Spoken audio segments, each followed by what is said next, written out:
devaluation, first of all, in rhetoric, in what's the terms, in stated policy, in, for example, we are unwilling to accept, even today, a no first use of nuclear weapons policy. We have made made it very clear that we are not willing to state that we will not use nuclear weapons first. That is, in other words, that we have refused to make a declaration that we will only use nuclear weapons if attacked by nuclear weapons or if one of our allies are attacked by nuclear weapons, which was always our Cold War posture. It's still our posture now. So this, again, is not exactly something that's bound to make you a very convincing salesman for non-proliferation. So there are a number of things, a menu of things that one might do. I don't think that these are always really more complicated when you look at them carefully than they look at first sight. And so there's I don't want to give a long laundry list of things, some of which might be silly and some of which might make sense. I think some of these technology transfer type things or cooperative things make a lot of sense, and it's obviously in our security, in the interest of our survival to make sure that the Russians have decent early warning, and that's much more important than giving some technology that they might then use perhaps on some cruise missile or other that they're going to use someplace. I mean, we have to start measuring with a more sensible metric what is to our advantage and our disadvantage. Another thing that we should be doing is lowering the level of threat that we pose. And here is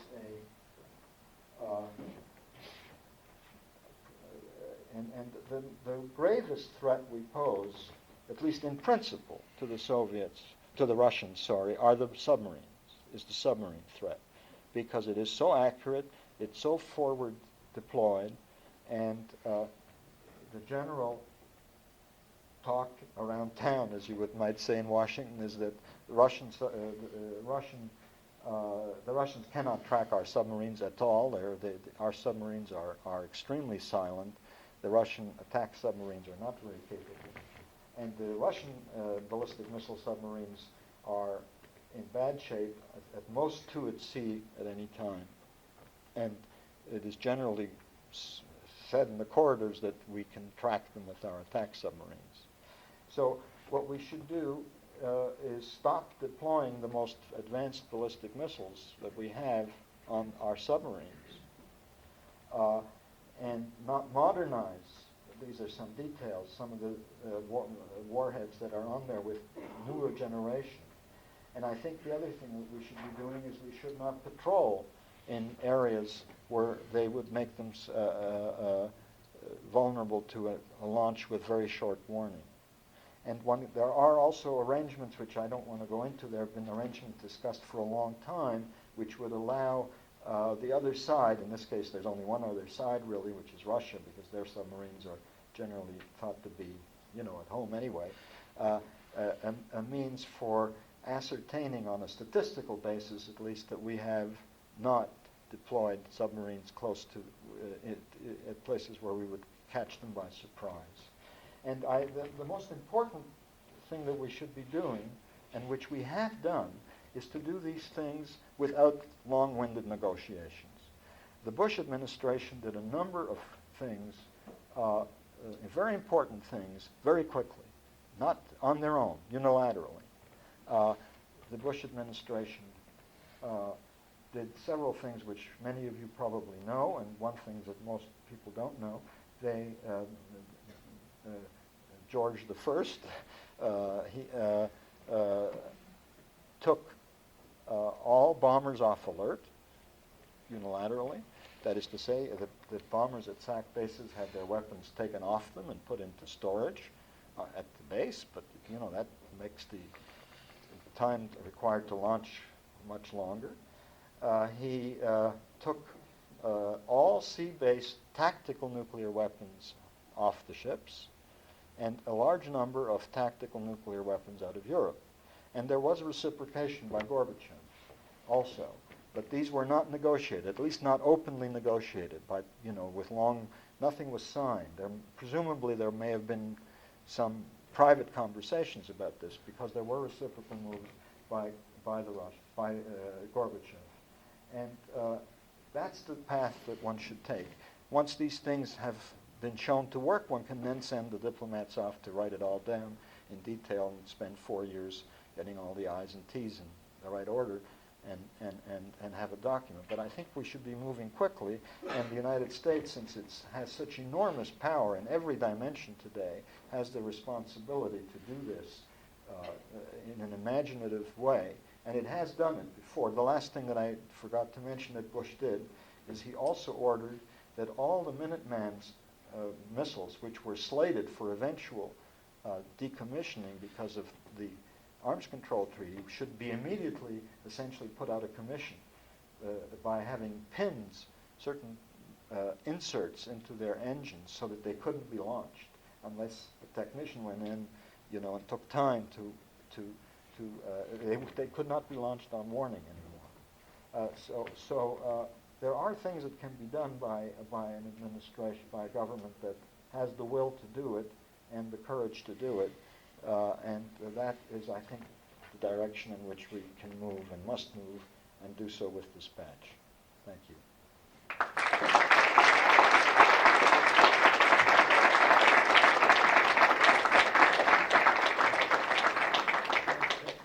Sure. Questions? Please, sir. The U.S. Navy had literally blocked all the oceans of the world, that we could tell exactly which Russian submarine was at what address, longitude, latitude, within about a yard or so.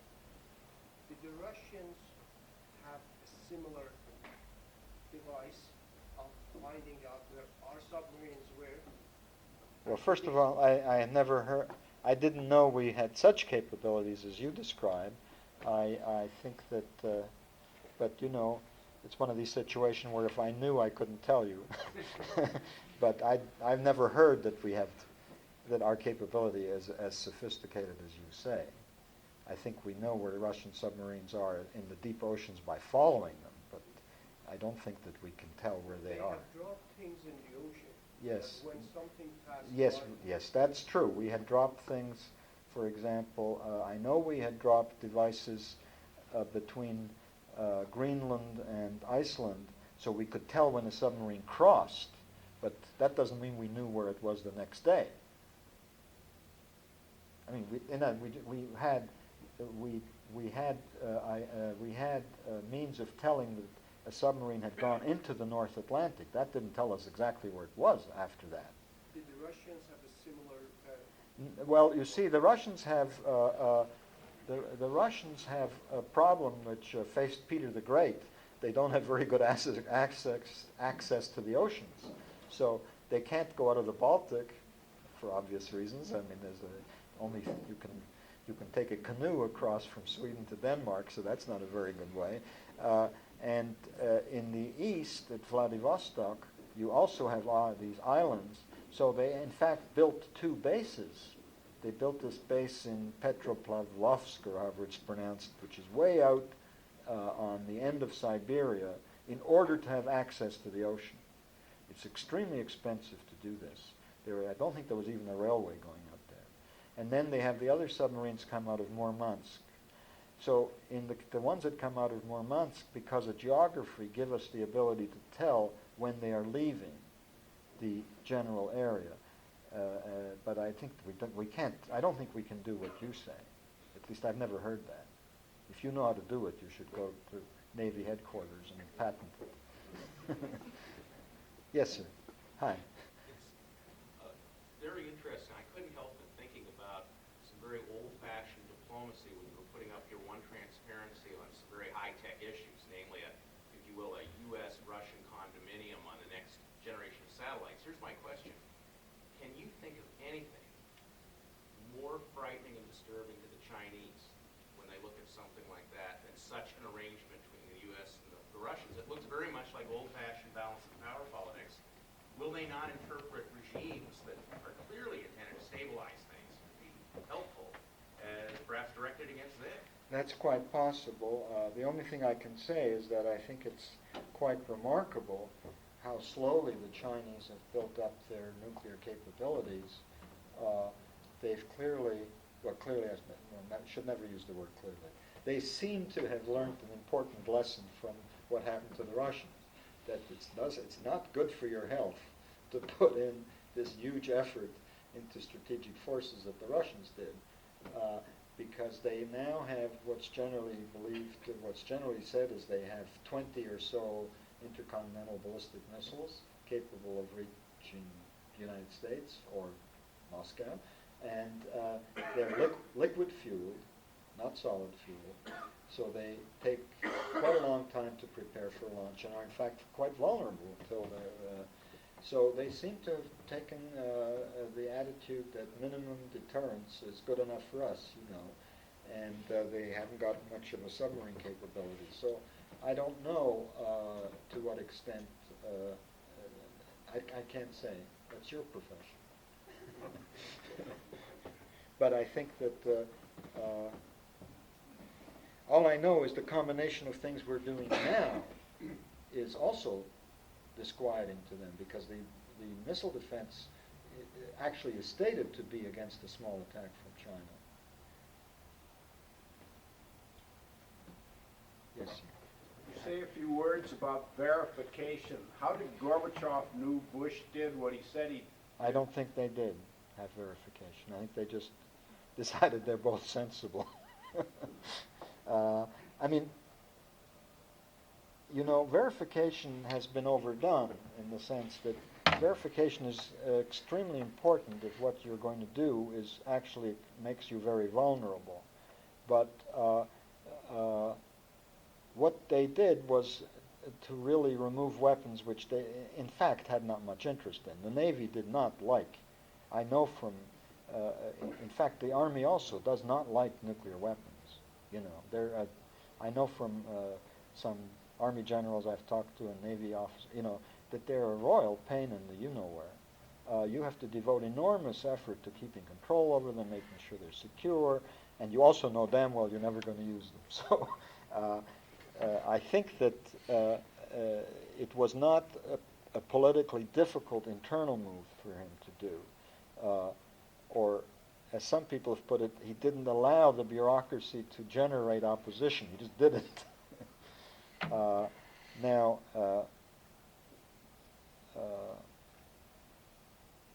I'm not saying that, for example, that you can go all the way without verification, but you can start steps and then come back. I mean, the point is that these are not irreversible steps. We not only have the missiles that all our strategic arms control agreements are for deployed missiles.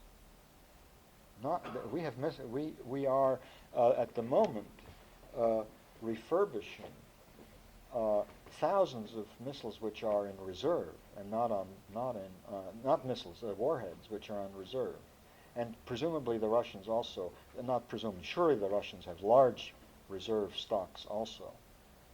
So it would not be if we found somebody was cheating unless they went to war the next day. It isn't, it's only a matter of reasonably small amount of time before you can redress the situation. Yes. You've been talking about the Russians and the Soviets more or less interchangeably. Well, that was partly my that was. I'm not criticizing. I'm just saying that. Well, you should be. Don't do it again. But since 1990, 1991, that hasn't been the case. It's been the Russians and other former Soviet republics. How much control do the Russians have of warheads warheads and missiles and delivery systems that are not? Oh, that's one of the big accomplishments of the immediate after the collapse of the Soviet Union. That all the other republics shipped their men. They're all in Russia. There are none in the Ukraine or Kazakhstan. That was a big accomplishment of also during the Bush administration. Yes. You made no mention of the British and the French, and they've modernized their forces Right. big time. And in fact, the Trident twos that you mentioned, we sold them. To the British, Yes. not the French. Not to the French. They developed their own Yeah. missiles. So what, I mean, that makes it seem even more hypocritical in terms of non-proliferation. Well, non-proliferation is altogether, doesn't Right. stand up to Yeah. scrutiny in many dimensions. What's also true is that I think that both the French and the British keep their submarines in a Cold War alert posture. So they're part of the problem, a small part of the problem, yeah. Please. The nuclear non-proliferation, the literature used to say vertical dimension and horizontal dimension. Right. Now, in the post-Cold War era, is vertical proliferation is no longer a serious problem as horizontal? You should maybe define, I'm trying to remember, I know the two terms. In terms of warheads being constantly Improved. that's Yes. the vertical dimension, whereas the horizontal dimension, like India, Pakistan have joined the nuclear club. No, I think that, thank you for, the Test Ban Treaty is, I think it's now difficult, maybe not impossible, but difficult to prevent the proliferation of fission weapons. Fission weapons, know-how for fission weapons is fairly, probably quite widespread. Secondly, fission weapons are the kind of weapons that were used in Hiroshima and Nagasaki, for those of you, they're not thermonuclear weapons. So they are, in this business, small weapons. They only destroy Hiroshima.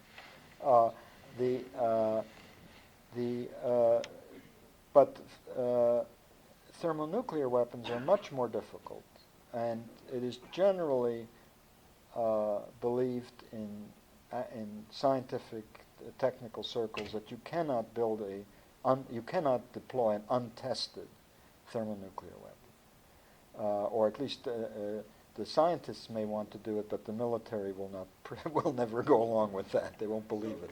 So the Test Ban Treaty is important for, if we could put it into force and get adherence to it, could certainly stop vertical proliferation in the sense of having, say, India and Pakistan develop thermonuclear weapons. Of course, as you probably know, they claim they already tested thermonuclear weapons 2 years ago, but a lot of people don't believe that. Or if they did, it didn't work.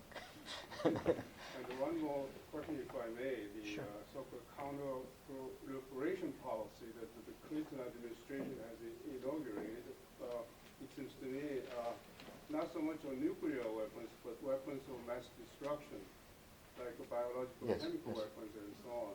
And therefore, your lecture on the nuclear issue, would that also apply to other types of weapons as well? No, I think, I personally think, and I'm not the only one, that a mistake, it's been not wise to lump all these weapons into one category. There is really a very big, first of all, chemical weapons are not in the same league anyway. Biological weapons are very difficult to use, very dangerous in a certain sense, but not necessarily in a military sense. And we have somehow devalued nuclear weapons and made them seem less important by lumping all these three things into one. So I purposely focused on nuclear weapons, in part because I don't know that much about biological weapons. But they're much more difficult to use as a military weapon as compared to a terror weapon. It depends on how the wind is blowing and whether it's raining and all sorts of other things that you don't control very well.